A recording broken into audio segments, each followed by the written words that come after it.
할렐루야. 같이 한번 해볼까요? 올바른 신앙을 위한 분별력.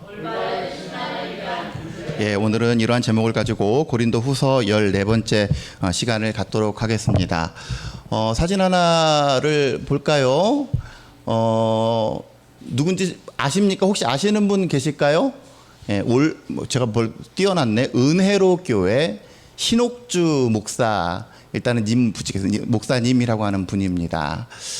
굉장히 인자하게 생겼죠. 예, 보면 그래, 요즘에 여자분들이 강단에 많이 오르고 또 그분들이 그 모성애를 가지고 이거 품고 하다 보니까 그런 것들에 매료가 되어서 끌리는 그런 커지는 교회들이 굉장히 많이 있는데, 보면 성경책도 저렇게 강단에 이렇게 있고, 또 이름이 그래서 그런지 더 은혜로워 보여요. 그러지 않습니까? 아이들이 있어서 굉장히 조심스럽긴 한데, 보면 타작마당이라고 하는 거예요. 뭔 상황인지 아시겠죠? 애들은 그만 봐. 이게 예배 시간에 지금 일어나고 있는 일입니다. 이름은 굉장히 은혜롭고, 지금 지금 제 얼굴보다 훨씬 은혜로운 표정으로 설교하고 있는 이 사람은, 저는 개인적으로 목사라는 칭을 하기가 그렇지만 목사입니다. 정통교단에서 안수를 받은 목사이고, 중국 선교사로 3년 동안 있기도 했고, 또 그랬는데, 어쨌든 지상낙원을 꿈꾸며 피지에다가, 그것이 알고 싶단가? 그런데 한번 나왔을 거예요. 피지에다가 자신들의 그 지상낙원을 꿈꾸기 위해서 한 몇백 명을 이렇게 이주시켜가지고 거기서 강제 노동과 그 착취 이런 것으로 소위 기업을 일군 그런 사람이 바로 이 사람입니다. 똑같이 성경책을 가지고 있고, 또 성경책을 바탕으로 제가 지금 이렇게 해볼까요? 이 모습으로 지금 똑같이 설교를 하고 있어서 이 사람에 대한 어떤 부연 설명을 하지 않으면 요즘 그냥 많은 목사님 중에 한 분인가 보다, 이 표정이 은혜로운 거 보니까 은혜로운 목사님인가 보다 하겠지만, 사실 이면은 그런 추잡한 어떤 그 현실을 우리가 마주할 수가 있게 됩니다. 저는요, 구체적인 것은 여러분들이 이렇게 포털을 쳐보거나 아니면 그것이 알고 싶다에 방영된 그런 내기를 보거나 하시면 될 것 같고, 그 같이 간 사람들이 저는 참 이해가 안 돼요. 그러니까 이 사람들이 거기에 같이 따라가서 그렇게 착취를 당한 이유는 뭐냐면, 사실 여러분들 생각해 보세요. 제정신으로 그렇게 하겠습니까? 근데 그렇게 한 이유는 뭐냐면, 이들은 이 목사라고 하는 사람의 말을 철석같이 믿었어요. 응?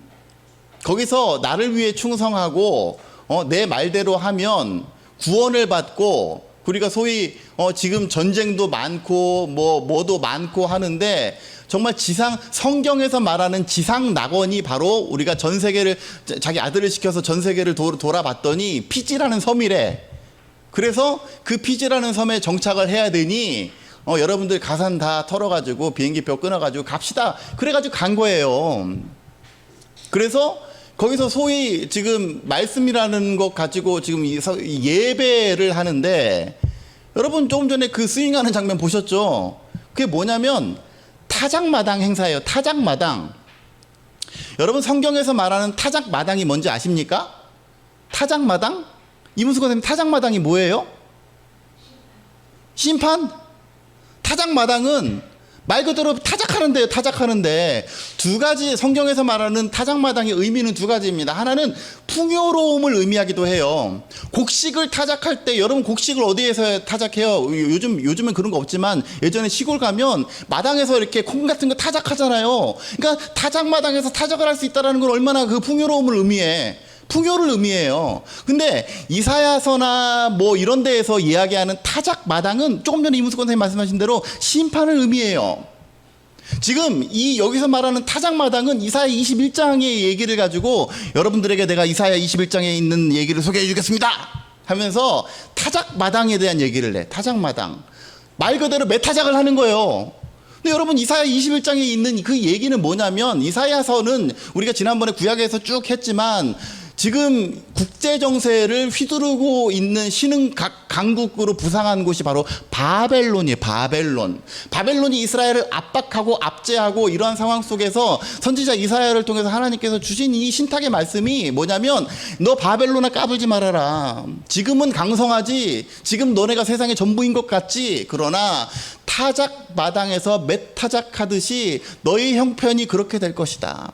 여러분, 타작 마당에서 메타작을 하면 어떻게 됩니까? 여기 밑에는 콩이 많이 남지만 정작 타작 당한 주체는 뭐만 남아요? 빈 껍데기만 남는 거예요.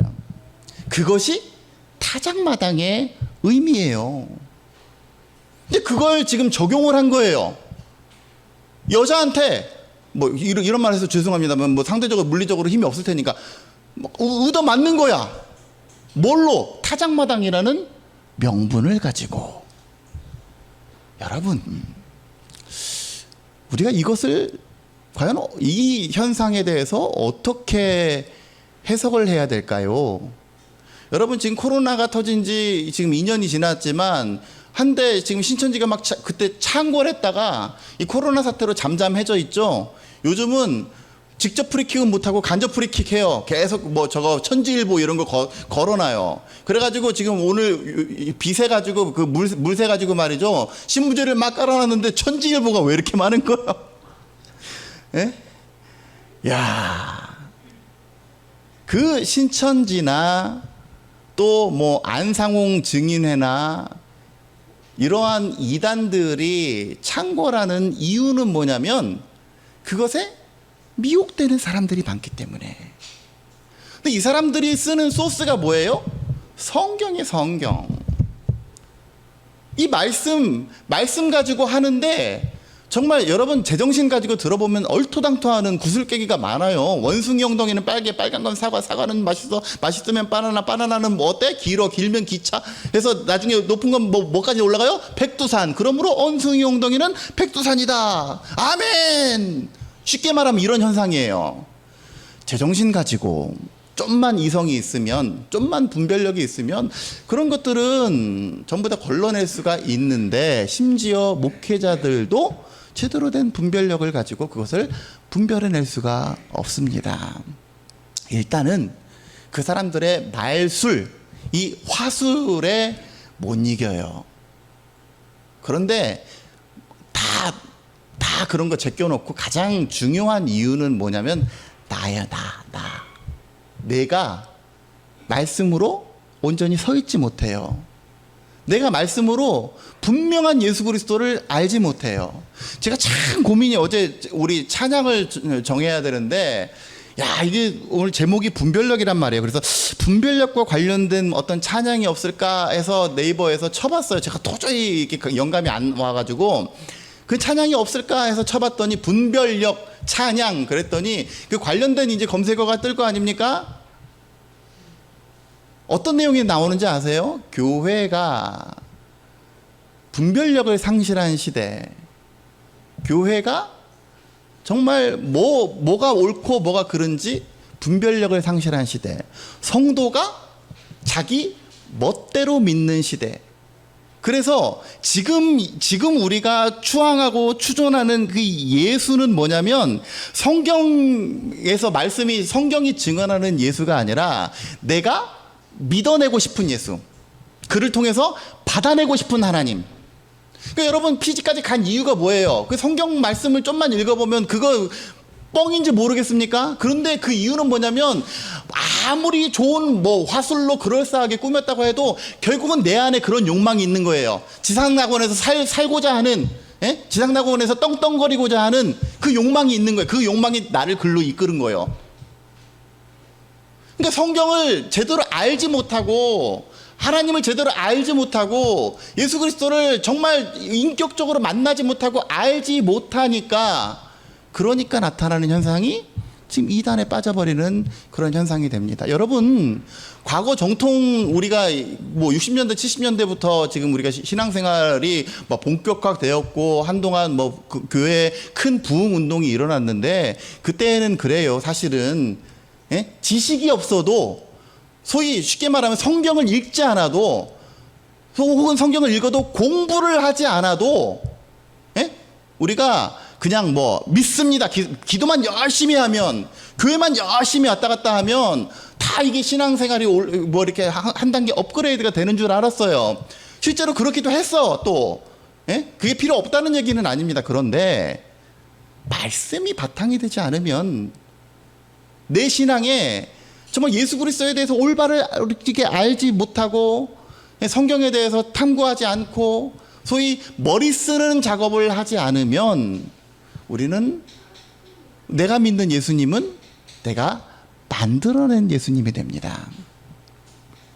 내가 믿는 하나님, 우리가 교회가 믿는 하나님은 성경이 증언하고 있는 성경이 말씀하시는 그 하나님이 아니라 우리가 우리 욕망에 의해서 우리 욕망을 이루기 위해서 만들어낸 하나님, 그 하나님을 믿게 되는 거예요. 제가 여러분 주일 예배 시간에 다소 딱딱한 강해를 하기도 하고 그냥 예전처럼 그냥 한 구절 두 구절 그냥 해가지고 예화 들고 나도 그러면 편해요. 근데 그럼에도 불구하고 여러분들에게 이러한 작업들을 하는 이유는 뭐냐면, 그리고 제가 앞서 얘기했지만 이 영상을 남겨놓고 영상이라도 더 보시면서 한 번이라도 더 리마인드 하라고 하는 이유는 뭐냐면, 여러분 우리가 성경을 이렇게 그냥 뭐 여기서 이거 저기서 저거 이렇게만 안다면 결국은 빠지게 돼요. 여러분 그거 아십니까? 신천지나 이런 데 빠지는 사람 중에 기존 교인들이 많은 이유를 아십니까? 그거는 알기는 알되 들어는 봤어. 본 기억은 있어. 근데 어설프게 알기 때문에 그래요. 들어는 본 기억이 있으니까 귀에 자극은 돼요. 그래 나 성경에서 그거 들어봤는데, 알기는 아는데 내 안에서 제대로 정립이 되지 않고 그냥 어설프게 대충 적당히만 알고, 그러다 보니까 이런 미혹게 되는 현상이 나타나게 됩니다. 오늘 고린도 교회에도 동일한 현상이 나타났어요. 사도 바울이 고린도 교회의 교인들과 1년 6개월 동안 목회를 하면서 그들에게 많은 성경적인 지식을 주었고 가르쳐 주었음에도 불구하고 그들이 쉽게 이단으로 넘어갔습니다. 이단으로 빠진 사람들은 새신자가 아니에요. 전혀 성경에 대해서 모르는 사람들이 아니에요. 조금 아는 사람들. 이 사람들이 이단에 빠지게 되었을 때에 나타나는 현상을 오늘 고린도 후서에서 이야기하고 있는 것을 보게 됩니다. 한번 보면서 우리가 영적인 분별력을 가져야 되는데, 분별력을 가져야 되는 이유에 대해서 우리 함께 상고하면서 어떻게 하는 것이 결론이 무엇인가에 대해서 오늘 한번 생각을 해보고자 합니다. 11장 1절 한번 보시죠. 11장 1절 원하건대 너희는 나의 좀 어리석은 것을 용납하라. 청하건대 나를 용납하라. 바울이 스스로를 어리석답니다. 어리석다라고 하는 이유는 자기가 진짜로 어리석다라고 하는 게 아니라, 사도 바울은 자기 자신을 막 자랑질하고 이런 것은 굉장히 어리석은 일이야 라고 지금 못 박았어요. 그런데 내가 필요에 의해서 나를 좀 자랑을 하고 나를 변호해야 돼, 이게 좀 어리석은 일인 것 같지만 나를 좀 이해해줘, 이런 얘기를 하는 겁니다. 우리가 얘기했죠. 고린도 후서 10장부터 12장까지는 사도 바울의 소위 눈물의 서신, 이 눈물의 편지, 그들에게 사도 바울의 자기 자신의 지금 그 행동의 당위성과 이 모든 것들을 변증하는 내용이 지금 고린도 후서 10장부터 12장까지라 그랬죠. 그래서 그런 취지에서 내가 너희들이 오해하고 있는데 내가 그 오해를 불식시키기 위해서 참 좋은 방법은 아니지만 내가 좀 자랑 좀 할 테니까 나의 어리석은 것을 좀 용서해라, 이런 얘기예요. 2절 내가 하나님의 열심을 가지고 너희를 위하여 열심을 내는데 내가 너희를 정결한 처녀로 한 남편인 그리스도께 드리려고 중매하는 그 중매쟁이 역할을 내가 지금 하고 있는 거야. 너희를 하나님께 예수 그리스도께로 인도하기 위한 그러한 마음을 가지고 나는 나아가고 있다. 중보자로 나아가고 있다.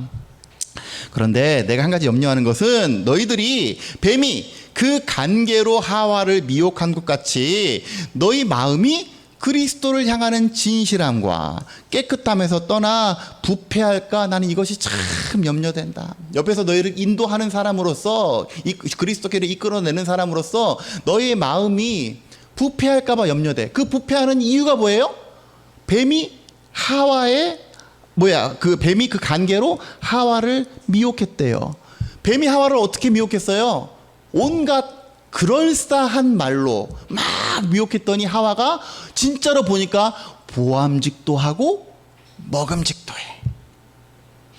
그러니까 지금 뱀의 그 작전대로 여기에 그 고린도 교회에 나타난 사도 바울의 적대자들, 이들을 혼란하게 하는 사람들은 그럴싸한 말들로 이들을 미혹하게 하는 거예요. 그것이 염려된다. 4절, 만일 누가 가서 우리가 전파하지 아니한 다른 예수를 전파하거나, 여기 보세요. 지금 적대자들의 구체적인 지금 행위가 이런 거예요. 만일 누가 가서 우리가 전파하지 아니한 다른 예수를 전파하거나, 혹은 너희가 받지 아니하는 다른 영을 받게 하거나, 혹은 너희가 받지 아니한 다른 복음을 받게 했는데 왜 너희가 이것을 잘도 용납했느냐 말이죠.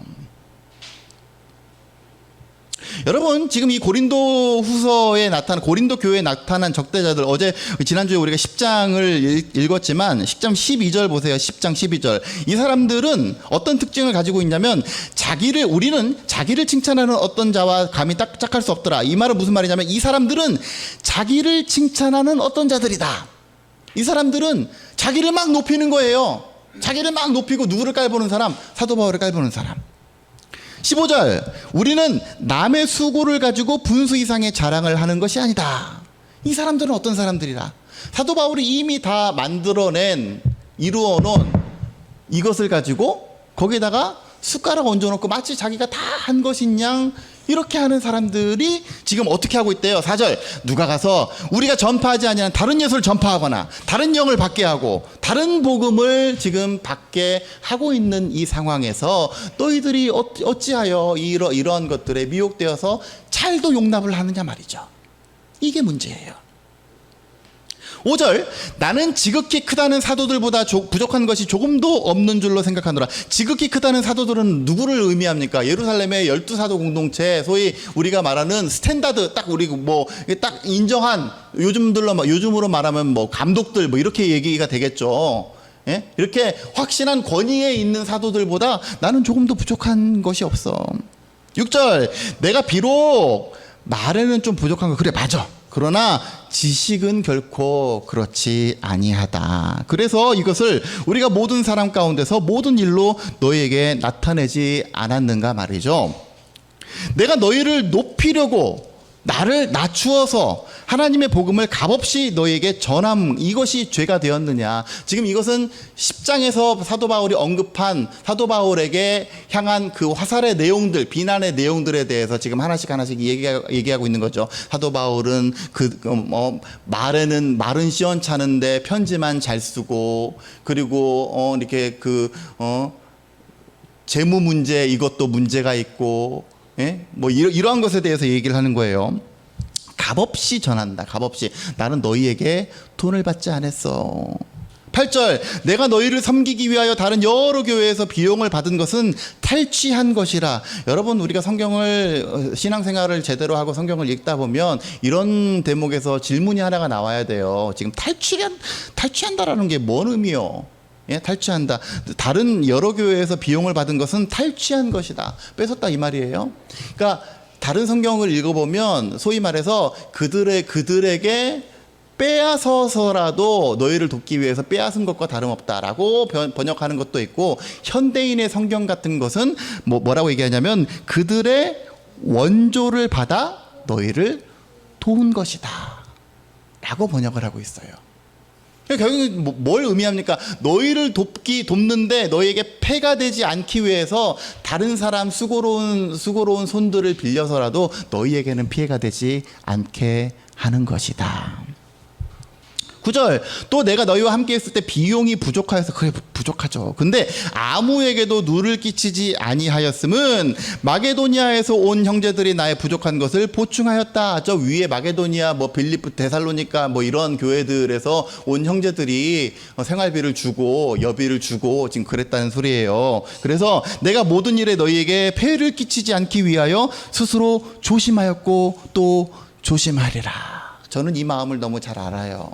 우리 교회가 비전 교회 아닙니까? 소위 말하는 미자립 교회죠.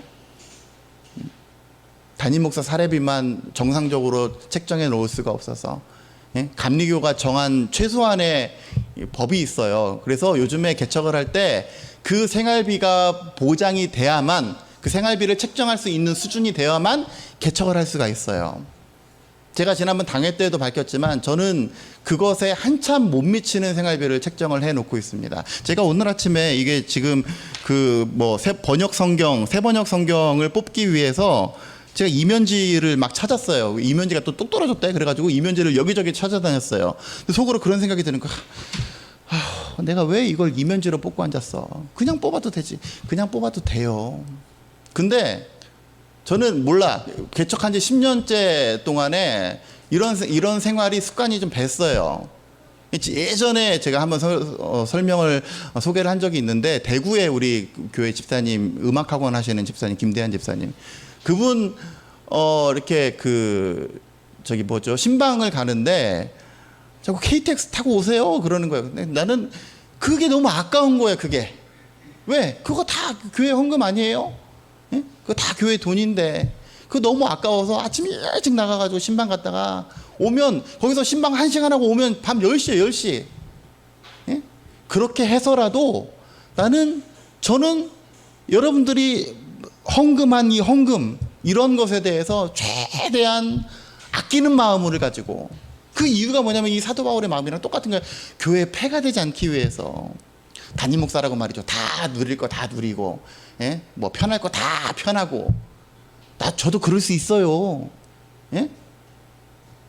하다못해 심지어 뭐 사례비도 그냥 내 마음대로 멋대로 책정을 해서 일정 수준으로 책정할 수도 있어요. 예?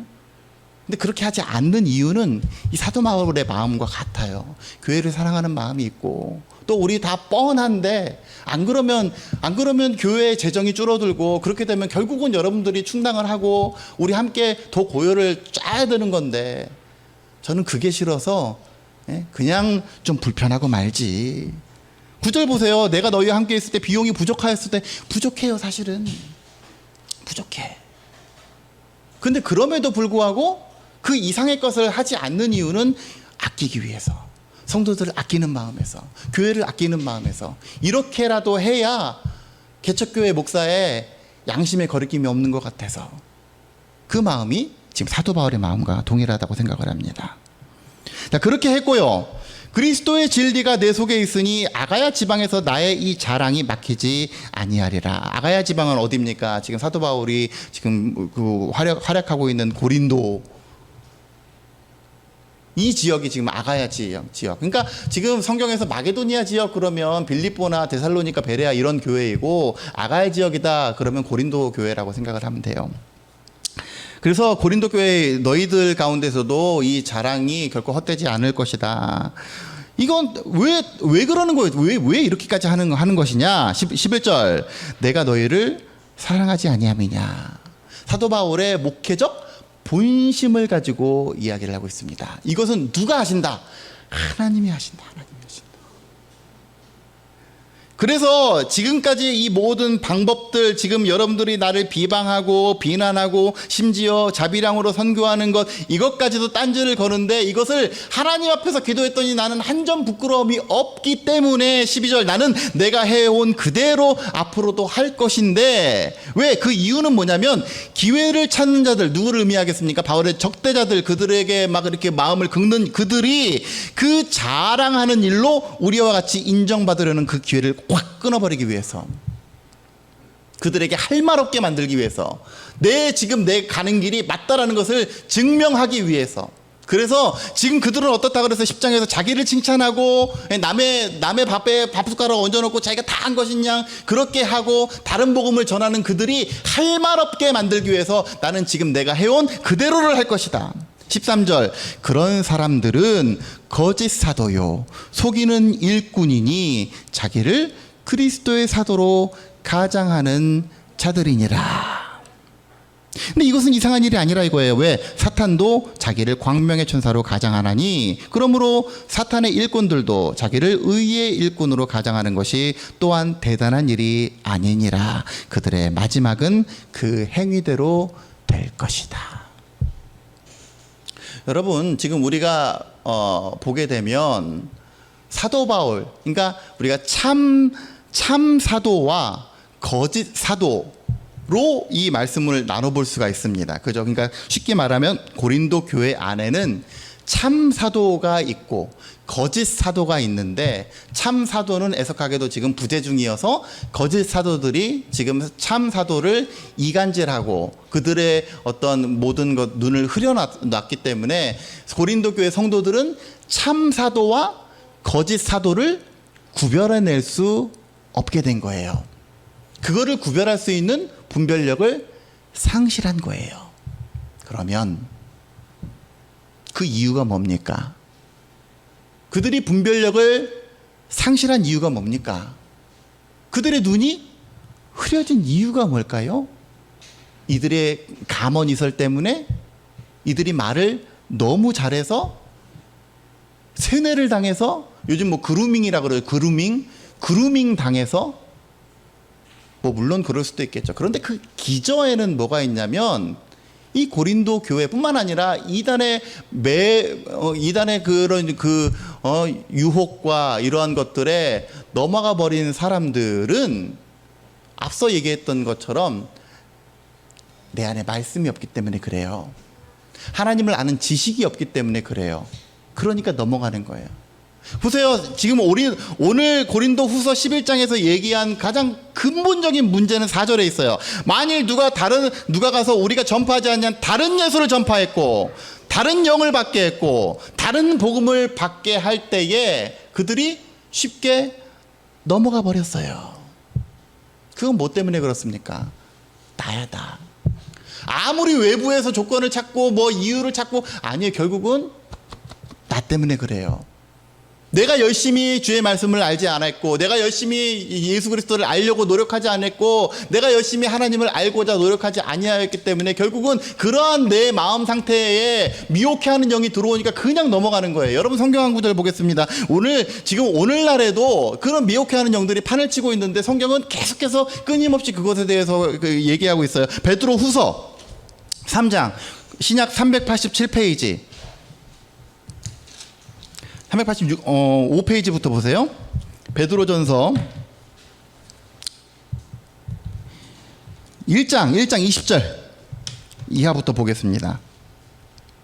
베드로 후서 1장 20절 384나 5페이지 정도 되겠네요.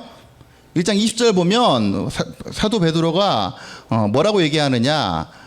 먼저 알 것은 성경의 모든 예언은 사사로이 풀 것이 아닌데, 예언은 언제든지 사람의 뜻으로 낸 것이 아니고 성령의 감동하심을 받은 사람들이 하나님께 받아서 말한 것인데, 이것을 사사로이 풀어내는 사람들, 그러니까 요즘에 뭐 요한계시록 강의하고 알려주고 이런 것 여러분 좀 조심하세요. 뭐 물론 그것을 터부시해야 된다는 건 아니지만, 그거 막 뭐 유튜브 같은 데 찾아보고 막 이런 거는 좀 저는 별로. 왜? 분별력이 있으면 괜찮아요. 근데 없으면 하지 마세요. 2절, 그러나 백성 가운데 또한 거짓 선지자들이 일어났었나니 이와 같이 너희 중에도 거짓 선생들이 있으리라. 여러분 이것을 제가 새번역 성서로 이렇게 번역한 번역본을 읽어드리겠습니다. 2장 1절부터. 전에 이스라엘 백성 가운데 거짓 예언자들이 일어난 것과 같이 여러분 가운데도 거짓 교사들이 나타날 것입니다. 그들은 파멸로 몰고 갈 이단을 몰래 끌어들일 것입니다. 그래서 그들은 자기들을 값주고 사신 주님을 부인하고 자기들이 받을 파멸을 재촉할 것입니다. 이단의 전형적인 모습이죠. 2절, 많은 사람이 그들을 본받아서 방탕하게 될 것이니 그들 때문에 진리의 길이 비방을 받게 될 것입니다. 또 그들은 탐욕에 빠져 그럴듯한 말로 여러분의 호주머니를 털어갈 것입니다. 무섭네요. 하나님께서는 이미 오래전에 그들에게 내리실 심판을 정해놓으셨습니다. 파멸이 반드시 그들에게 닥치고 말 것입니다. 넘어가서 10절 후반절에 보면 그들은 대담하고 거만해서 겁도 없이 하늘에 있는 영광스러운 존재들을 모욕합니다. 천사들은 그들보다 더 큰 힘과 능력을 가지고 있으면서도 주님 앞에서 그들을 비방하는 고발을 하지 아니합니다. 그러나 그들은 본래 잡혀서 죽을 목적으로 태어난 지각 없는 짐승들과 같아서 알지도 못하는 일들을 비방합니다. 그죠? 예수 그리스도를 비방하는 이들, 알지 못하는 이들. 그러다가 그들은 짐승들이 멸망하는 것 같이 멸망을 당할 것입니다. 그들은 자기들이 저지른 불의의 값으로 해를 당합니다. 그들은 대낮에 흥청대면서 먹고 마시는 것을 낙으로 생각합니다. 그들은 티와 흠 투성이 인간들입니다. 그들은 여러분과 연애를 즐길 때에도 자기들의 속임수를 꾀하고 있습니다. 아까 소개한 그 신옥주 목사라고 하는 그 사람 어떻게 되는지 아십니까? 현재 수감 중이에요. 그 공항에서 긴급 체포돼가지고 수감 중이라고. 결국은 다 그렇게 되는 거예요. 그들의 눈에는 간음할 상대자들밖에 보이지 않습니다. 그들은 죄를 짓기를 그치지 않습니다. 그들은 들뜬 영혼들을 유혹하며 그들의 마음을 탐욕을 채우는 데에 익숙합니다. 그들은 저주받은 자식들입니다. 중요한 거, 그리고 우리 주님의 오래 참으심이 구원을 위한 것이라고 이거는 3장이네요. 3장 한번 넘어가 보세요. 3장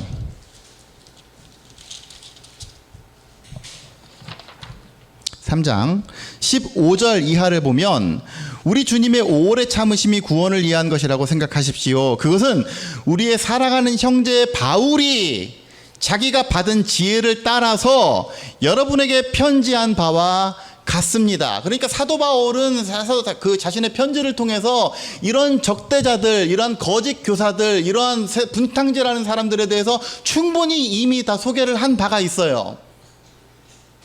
16절, 바울은 모든 편지에서 이런 것을 두고 말하고 있는데 그 가운데에는 알기 어려운 것이 더러 있어서 무식하거나 믿음이 굳세지 못한 사람은 다른 성경을 잘못 해석하듯이 그것을 잘못 해석해서 마침내 스스로 파멸에 이르고 말 것입니다. 그러므로 사랑하는 여러분, 이게 중요해요. 여러분들은 이 사실을 미리 알고 불의한 자들의 유혹에 휩쓸려서 자기의 확신을 잃는 일이 없도록 주의하십시오. 어떻게 해요? 어떻게 주의하고 어떻게 분별력을 가져야 될까요? 오늘 주보에도 띄워놨지만 그 다음 절 보세요. 그 다음 절 상반절을 보니까 우리의 주님이시며 구주이신 그리스도 예수에 대한 지식과 그의 은혜 안에서 자라십시오. 이게 결론입니다. 분별력을 갖기 위해서 이것이 참 복음인지 거짓 복음인지 이것이 하나님의 영인지 다른 영인지를 구별해내기 위해서는 그리스도를 아는 열심을 가지고 있어야 돼요. 그래서 그 믿음이 자라야 돼요. 그리스도를 아는 열심이 없으면 예수에 대한 지식과 그의 은혜 안에서 자라지 않으면 우리는 언제든지 우는 사자와 같이 삼킬자를 두루 찾는 저 마귀의 계계에 넘어갈 수밖에 없습니다. 그러면 분별력이 흐려져요. 그러면 어떤 현상이 생겨납니까? 지금 참 복음을 전하고 있는데도, 참 지식을 증언하고 참 예수 그리스도를 증언하고 있는데도 그것이 곧이곧대로 들리지가 않아요. 여러분, 구약의 역사를 보게 되면 호세아 선지자를 통해서 호세아가 이스라엘 백성들에게 말하고 있는 바가 뭔지 아십니까? 지금 우리가 이 모양 이 꼴이 되었고 압제당하고 파괴당하고 있는데 하나님께서 우리를 회복시켜 주실 것이다. 하나님께서 반드시 우리를 회복시켜 주실 것인데 우리가 해야 될 일이 있다 이거예요. 한번 보세요. 호세아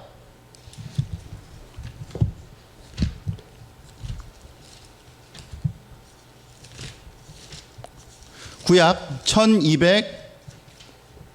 1261페이지.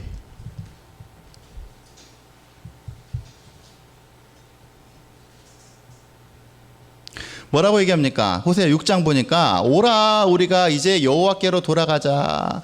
여호와께서 우리를 찢으셨으나 지금 포로 가운데 압제되고 막 지금 온갖 유린되고 도로 낮게 하실 것이고 우리를 치셨으나 다시 싸매어 주실 것이다.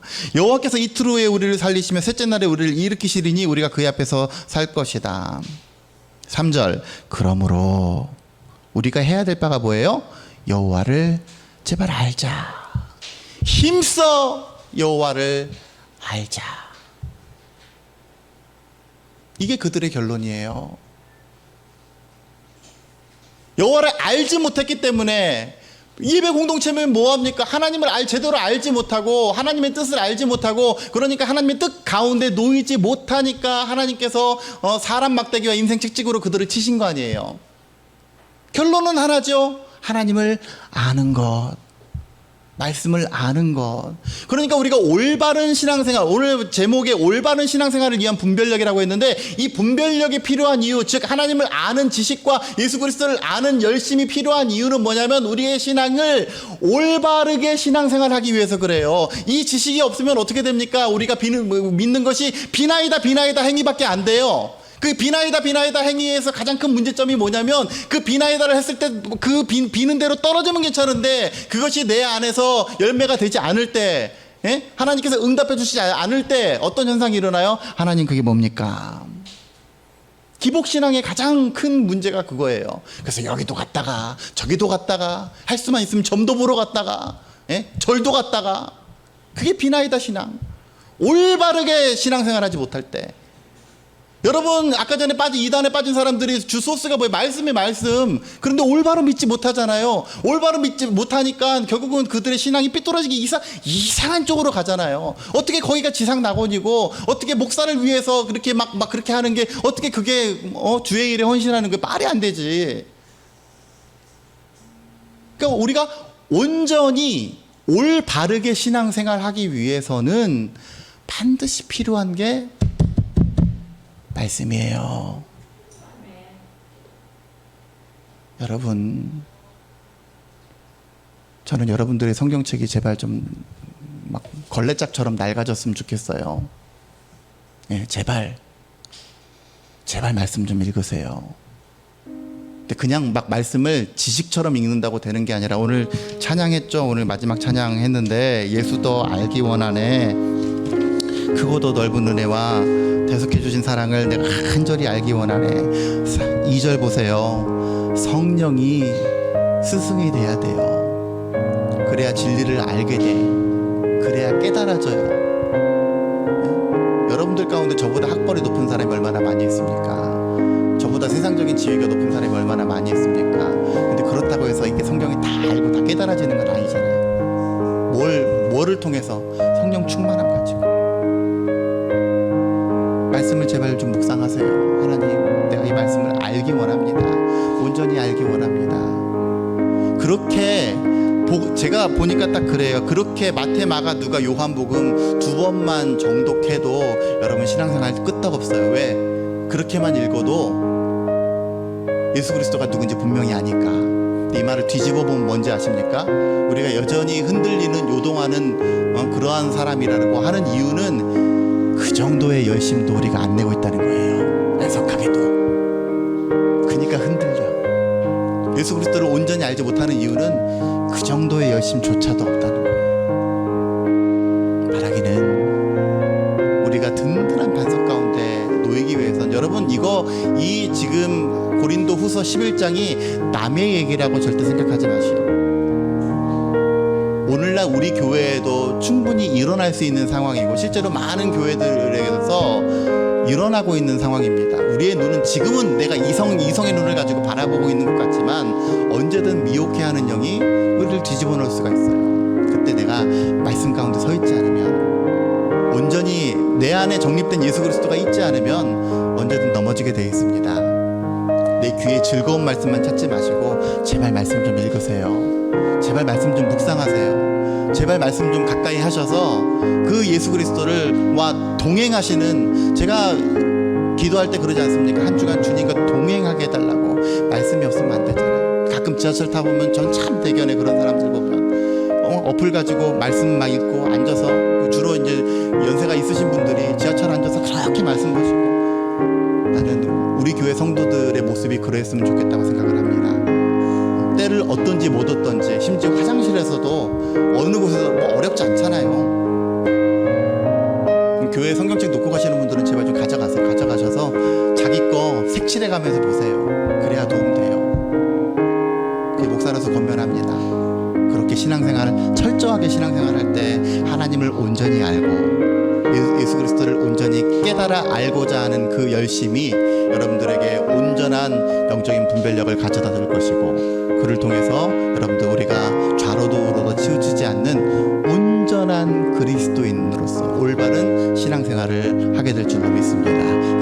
열심을 가지고 참으로 이 세대의 악한 영은 우리를 언제든지 혼탁하게 하고 넘어뜨리려고 하고 무너뜨리려고 하는 이 시대에 하나님의 전신갑주 특별히 말씀으로 온전히 무장하여서 여러분 어떠한 유혹에도 휩쓸리지 않고 어떠한 유혹에도 눈이 흐려지지 않고 온전하게 말씀을 분별하고 온전하게 진리를 분별할 줄 아는 저와 여러분들 되어서 그 진리 붙들고 이번 한 주도 믿음으로 승리하며 나아가는 저와 여러분들의 삶이 되어주시기를 주의 이름으로 간절히 축원합니다.